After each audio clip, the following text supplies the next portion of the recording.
बिस्मिल्लाहिर्रहमानिर्रहीम। अस्सलाम वालेकुम। क्लास 10th का आज हम चैप्टर नंबर 2 जो है वो स्टार्ट कर रहे हैं। लास्ट क्लासेस में हमने चैप्टर नंबर 1 को पढ़ा और आई थिंक सो आपको उसकी समझ आ गई होगी। और अगर किसी ने लास्ट वाली क्लासेस नहीं अटेंड की तो वो नीचे दिए गए लिंक पे क्लिक करके क्लासेस को सुन सकता है। अच्छा, तो आज हमारे पास जो चैप्टर नंबर 2 है उसका नाम है data types, assignment and input output statements. तो हमारे पास जो डाटा टाइप्स हैं वो हमारे पास एक्चुअल में 5 टाइप्स होती हैं डाटा की, मतलब नंबर्स की हमारे पास 5 टाइप्स होती हैं। उसमें सबसे पहले हमारे पास इंटीजर आता है, मतलब जो विदाउट पॉइंट नंबर्स होते हैं। फिर हमारे पास फिक्स पॉइंट आता है, इसमें हमारे पास कुछ लिमिट्स होती हैं। फिर फ्लोटिंग पॉइंट आता है, इसमें हमारे पास डॉट्स वगैरह होते हैं, hexadecimal and octal and so on. अच्छा, बेसिकली इसमें जो मैं आपको बताना चाह रहा हूँ, जो मेन बात है इसमें एक ये भी बात है कि आप जब कोई नंबर एंटर करते हैं तो दरमियान में कॉमा यूज़ नहीं करते। जैसे कि अगर आपने 1000 लिखना है तो आप 10 के बाद एक कॉमा लगा के जो हम 00 लिखते हैं वो कॉमा यूज़ नहीं करते, हम 1000 एंड सो ऑन इस तरह लिखते हैं। तो इसमें हम डाटा टाइप्स पढ़ेंगे और असाइनमेंट पढ़ेंगे। अच्छा, असाइनमेंट क्या होता है? असाइनमेंट हमारे पास इक्वल जो सिंबल होता है ना, इक्वल, जब हम लिखते हैं a इक्वल है 5, वो जो इक्वल होता है उसको हम असाइनमेंट ऑपरेटर बोलते हैं। ये असाइनमेंट ऑपरेटर क्या करता है? ये एक्चुअल में वैल्यूज़ को स्टोर करता है वेरिएबल में। अच्छा, एक बात याद रखिएगा, जब हमारे पास लिखा होता है a इक्वल है 5, ये जो 5 है ये हमारे पास इनपुट वैल्यूज़ होती हैं जो यूज़र एंटर करता है। ठीक हो गया। और जो हमारे पास इक्वल होता है ये हमारे पास असाइनमेंट ऑपरेटर होता है। और जो हमारे पास ए होगा वो हमारे पास एक वेरिएबल है जो कि वैल्यू को स्टोर करता है। आगे हमारे पास इनपुट और आउटपुट स्टेटमेंट्स हैं, ये आपने क्लास 9th में भी पढ़ी हुई हैं। और यहाँ पे हमारे पास जो इनपुट स्टेटमेंट्स हैं वो स्टेटमेंट्स होती हैं जिसकी बेस पे हम यूज़र से वैल्यू लेते हैं, और आउटपुट वो होती हैं जिसकी बेस पे हम अपनी वैल्यूज़ को शो करवाते हैं। तो इसका इंट्रोडक्शन पढ़ते हैं। इंट्रोडक्शन में हमारे पास लिखा हुआ the BASIC language was developed by John Kemeny and Thomas Kurtz in 1963 at Dartmouth College, USA. उसने जस्ट इंट्रो में बताया कि किसने इस लैंग्वेज को मतलब बनाया और कहाँ पे बनाया। It was invented as an instructional tool to teach fundamental programming concept to student। अच्छा, यहाँ पे सिर्फ दो बातें हैं जो आपको बताने वाली हैं। एक के इंस्ट्रक्शनल टूल क्या होता है। इंस्ट्रक्शनल से ही आपको आइडिया हो रहा है कि इसमें हम क्या करते हैं, इंस्ट्रक्ट करते हैं, मतलब हदायत देते हैं। हमारे पास ये वो टूल्स हैं जिसकी बेस पे हम कोई ना कोई काम जारी करते हैं। To teach fundamental programming. अच्छा, फंडामेंटल प्रोग्रामिंग क्या होती है? इसमें हमारे पास एक्चुअल में हमारे पास रूल्स और रेगुलेशंस होते हैं। ठीक हो गया, जिसको हम यूज़ करते हुए हम मतलब अपनी लैंग्वेज को डिफाइन करते हैं। आगे क्या है? It was developed to address the complexity issues of older languages. अब वो बता रहा है कि अब फंडामेंटल लैंग्वेजेस में एक और भी बात आती है, इसमें हम हाई लेवल लैंग्वेजेस यूज़ करते हैं। जैसे कि हमारे पास सी हो गया, C++ हो गया and so on, Java etcetera, ये सारी हमारे पास फंडामेंटल लैंग्वेजेस में आती हैं। तो वो कहता है ये क्यों कंसेप्ट दिया जाता है स्टूडेंट्स को, आगे ही उसने इसको एक्सप्लेन किया है ताकि हम कम्प्लेक्सिटी इश्यूज जो हैं, जो ओल्ड हमारे पास लैंग्वेजेस हैं, जो उसमें हमारे पास मुश्किलात थी, जो कुछ बातें जो मतलब सिंपल नहीं थी, उसको हमने इसमें अब हमने दूर किया हुआ है, उसको कम्प्लेक्सिटी उनकी हमने ख़त्म की है। अच्छा जी, नेक्स्ट हमारे पास क्या है? GW basic is an interpreter for basic. GW basic is an interpreter for basic. अच्छा, अब GW बेसिक क्या है? GW बेसिक एक्चुअल में हमारे पास एक लैंग्वेज होती है जो कि माइक्रोसॉफ्ट वालों ने डेवलप की है। अच्छा, इसमें मैं क्या बता रहा है, वो कहता है जी W basic is an interpreter. ये हमारे पास एज अ ट्रांसलेटर है, क्योंकि इंटरप्रेटर जो है ये हमारे पास ट्रांसलेटर है। फॉर बेसिक, आगे उसने बेसिक का स्टैंड फॉर लिखा हुआ है, ठीक हो गया। ये उसकी क्या करती है, जी डब्ल्यू बेसिक उसकी तर्जमानी करती है बेसिक की।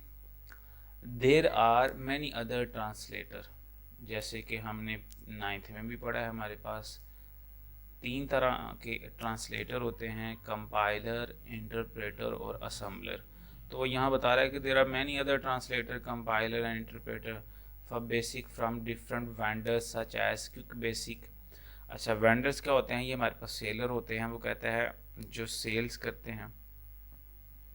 अच्छा, वो कहता है कि हमारे पास और भी ट्रांसलेटर हैं, किस लिए, बेसिक के लिए, from different vendors such as Quick BASIC. अच्छा, अब वो कहता है हमारे पास क्विक बेसिक भी यूज़ हो सकता है, हमारे पास जी डब्ल्यू बेसिक भी यूज़ हो सकता है। तो हमारे पास और भी ट्रांसलेटर हैं which provide a menu driven environment to write and execute BASIC programs. अच्छा, अब वो बताना ये चाह रहा है, मैं स्टार्ट से आपको समझाता हूँ क्योंकि मैं जस्ट ट्रांसलेशन कर रहा था। अच्छा, वो बता रहा है कि हमारे पास जी डब्ल्यू बेसिक क्या है। ये बेसिक हमारे पास सबसे पहले बेसिक था लैंग्वेज, उसके बाद जी डब्ल्यू बेसिक बना, उसके बाद हमारे पास क्विक बेसिक बना। तो वो तीनों में डिफ्रेंशिएट कर रहा है कि हमारे पास जो जी डब्ल्यू बेसिक है वो बेसिक से बेटर है। और आगे वो बता रहा है कि इसकी इससे और भी हमारे पास हैं ट्रांसलेटर। उसके बाद उसने बताया कि हमारे पास क्विक बेसिक भी है। अच्छा, अब बता रहा है क्विक बेसिक में हमारे पास क्या होता है, which provides a menu driven environment. इसमें हमारे पास मेन्यू ड्रिवन इन्वायरमेंट होता है, इसका क्या मतलब होता है, जिसमें हम एक्चुअल में माउस का यूज़ कर सकें, ठीक हो गया। जैसे कि हमारे पास बेसिक है, उसमें माइट भी पॉसिबल कि माउस का यूज़ ना हो सकता हो, लेकिन यहाँ पे हम माउस को यूज़ कर सकते हैं to write and execute BASIC programs, के हम प्रोग्राम को लिख सकें और उसको एग्जीक्यूट कर सकें, उसको प्ले कर सकें। Here we shall refer to only GW Basic because it provides a simple and easy to use environment। वो कहता है कि हमने आपको बेसिक के बारे में बताया, हमने आपको GW बेसिक के बारे में बताया, फिर हमने आपको क्विक बेसिक के बारे में बताया, लेकिन वो कह रहा है कि हम यहाँ पे सिर्फ GW बेसिक ही यूज़ करेंगे। अच्छा, ये जो डेफिनेशंस आपने पेपर पॉइंट ऑफ व्यू से पढ़नी है वो मैंने हाईलाइट कर दी है, आपने जस्ट सिर्फ इसी को पढ़ना है। बाकी जो बातें हैं वो जस्ट इंट्रोडक्शन थी, उसको आपने बस एक दफ़ा पढ़ लेना, याद करने की कोई ज़रूरत नहीं है। अच्छा, नेक्स्ट हमारे पास इसके जो हैं वो हैं, अच्छा तो हमारे पास नेक्स्ट इसके मोड्स हैं। मैं आपको पहले ही बता दूं, हमारे पास दो तरह के मोड होते हैं। एक होता है डायरेक्ट मोड और एक होता है इनडायरेक्ट मोड। डायरेक्ट मोड में क्या होता है कि आप कोई भी कमांड लिखते हैं और एंटर प्रेस करते हैं तो उसके फ़ौरन बाद हमारे पास एक ओके का मैसेज शो होता है। इससे ही हमें आइडिया होता है, जैसे कि अगर आप जी डब्ल्यू बेसिक यूज़ कर रहे हैं तो आपको कैसे पता चलता है कि ये डायरेक्ट मोड में है कि इनडायरेक्ट मोड में है। आप कोई भी कमांड लिख के एंटर प्रेस करें, अगर तो ओके आए तो दैट्स मीन ये डायरेक्ट मोड में है। अच्छा, और इसकी दूसरी बात, ये इनडायरेक्ट मोड में हमारे पास हर लाइन का पहले नंबर लिखा होता है, फिर लाइन लिखी जाती है। जैसे कि 10 हमारे पास लाइन नंबर 1 होती है, उसके बाद 20 हमारे पास लाइन नंबर 2 होती है। तो हमें इससे भी आइडिया हो जाता है कि हम कौन सा मोड यूज़ कर रहे हैं। अच्छा, इसको पढ़ते हैं हम। GW Basic can operate in two modes, direct mode and indirect modes. When GW Basic is loaded, it shows OK message। वो बता रहा है कि हमारे पास दो मोड हैं, डायरेक्ट और indirect.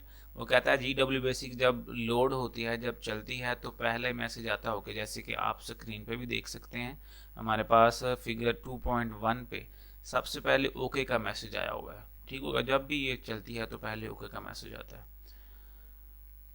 At this stage it is in direct mode. वो कहता है इससे हमें ये आइडिया होता है कि हमारे पास ये डायरेक्ट मोड में है। In direct mode GW BASIC commands are executed as they are typed. Direct mode की ये भी खासियत है कि आप जो लिखेंगे वो वैसे का वैसे ही शो होता है, ठीक होगा। इसमें आपको वैल्यू स्टोर नहीं कर सकते, जस्ट आप एक लाइन का एक लाइन की स्टेटमेंट लिख सकते हैं और वो वैसे कि वैसे ही शो हो जाती है। Results of arithmetic and logical operations can be displayed immediately. वो कहता है हमारे पास जो भी रिजल्ट्स आते हैं, अरिथमेटिक्स के रिजल्ट जो आते हैं वो उसी टाइम डिस्प्ले हो जाते हैं। आप जब एंटर प्रेस करते हैं तो हमारे पास मैसेज जो है वो डिस्प्ले हो जाता है। But the commands themselves are lost after execution. वो कहता है जब आप एंटर प्रेस करते हैं तो हमारे पास जो लास्ट कमांड होती है वो लॉस हो जाती है, वो सेव नहीं रहती। क्योंकि आप एक बात याद रखिएगा, हमारे पास डायरेक्ट मोड में कोई भी कमांड जो है वो सेव नहीं रहती। आप बस एंटर प्रेस करें तो वो बस अपना रिजल्ट शो करती है और वो लॉस हो जाती है। This mode is useful for debugging and for quick computations that do not require a complete program। वो कहता है इसकी एक बेहतर बात ये भी है कि आपको उसी टाइम पता चल जाता है कि इसमें एरर है कि नहीं है, बिकॉज आपने एंटर प्रेस करना है हर लाइन के बाद, तो रिजल्ट जो है वो क्विकली प्रोड्यूस हो जाता है। इसमें कोई प्रोग्राम नहीं हमने पूरे का पूरा लिखना होता, जस्ट एक एक लाइन का हमने मैसेज शो करवाना होता है। नीचे हमारे पास है indirect mode. The indirect mode is use to type program. इसमें हम क्या करते हैं, हम पूरा एक कंप्लीट प्रोग्राम लिखते हैं। Program statements are always proceed by line number. वो कहता है इसमें जब भी कुछ लिखेंगे तो हमारे पास लाइन नंबर से स्टार्ट होगा। जैसे कि फिगर 2.2 पे आप देख सकते हैं कि हर स्टेटमेंट से पहले लाइन नंबर है 10 प्रिंट 786, उसके बाद 20 लाइन नंबर है, फिर 30 है। तो इसमें हमारे पास लाइन नंबर जो है वो मस्ट लिखा होगा। And are stored in memory. और दूसरी बात ये, अब दोनों का अगर आप डिफरेंस पूछेंगे डायरेक्ट और इनडायरेक्ट का डिफरेंस क्या है, डायरेक्ट मोड में पहली बात तो ये कि लाइन नंबर नहीं होता, दूसरी बात ये कि हम कंप्लीट प्रोग्राम नहीं लिख सकते और उसमें सेव भी नहीं कर सकते। इसमें हमारे पास लाइन नंबर होता है, कंप्लीट प्रोग्राम लिखते हैं और हम मेमोरी में स्टोर कर सकते हैं ताकि बाद में हम उसको यूज़ कर सकें। The program loaded into memory is executed by entering the run command. वो कहता है जब आप रन कमांड लिखेंगे तो वो हमारे पास लोड हो जाते हैं। जैसे कि हमारे पास फिगर में भी आप देख सकते हैं, जब आप चाहते हैं कि आपने प्रोग्राम पूरा लिख लिया, आप उसका रिजल्ट देखना चाहते हैं, तो आप रन लिख के एंटर प्रेस करें, आपको उसकी आउटपुट जो है वो साथ ही मिल जाएगी। इसमें कोई इतनी मुश्किल बात नहीं है कि आपको समझना है। आई थिंक सो आपको इसकी अच्छे से समझ आ गई होगी, और कोई बात आप पूछना चाहें तो आप कमेंट कर सकते हैं मुझको।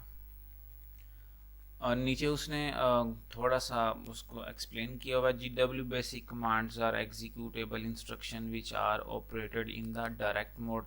वो कहता है GW बेसिक नॉर्मली उन कमांड्स को चलाता है जो कि डायरेक्ट मोड में लिखे होते हैं। They do not require a proceeding line number, और इसमें हमारे पास लाइन नंबर भी नहीं होती। ठीक हो गया।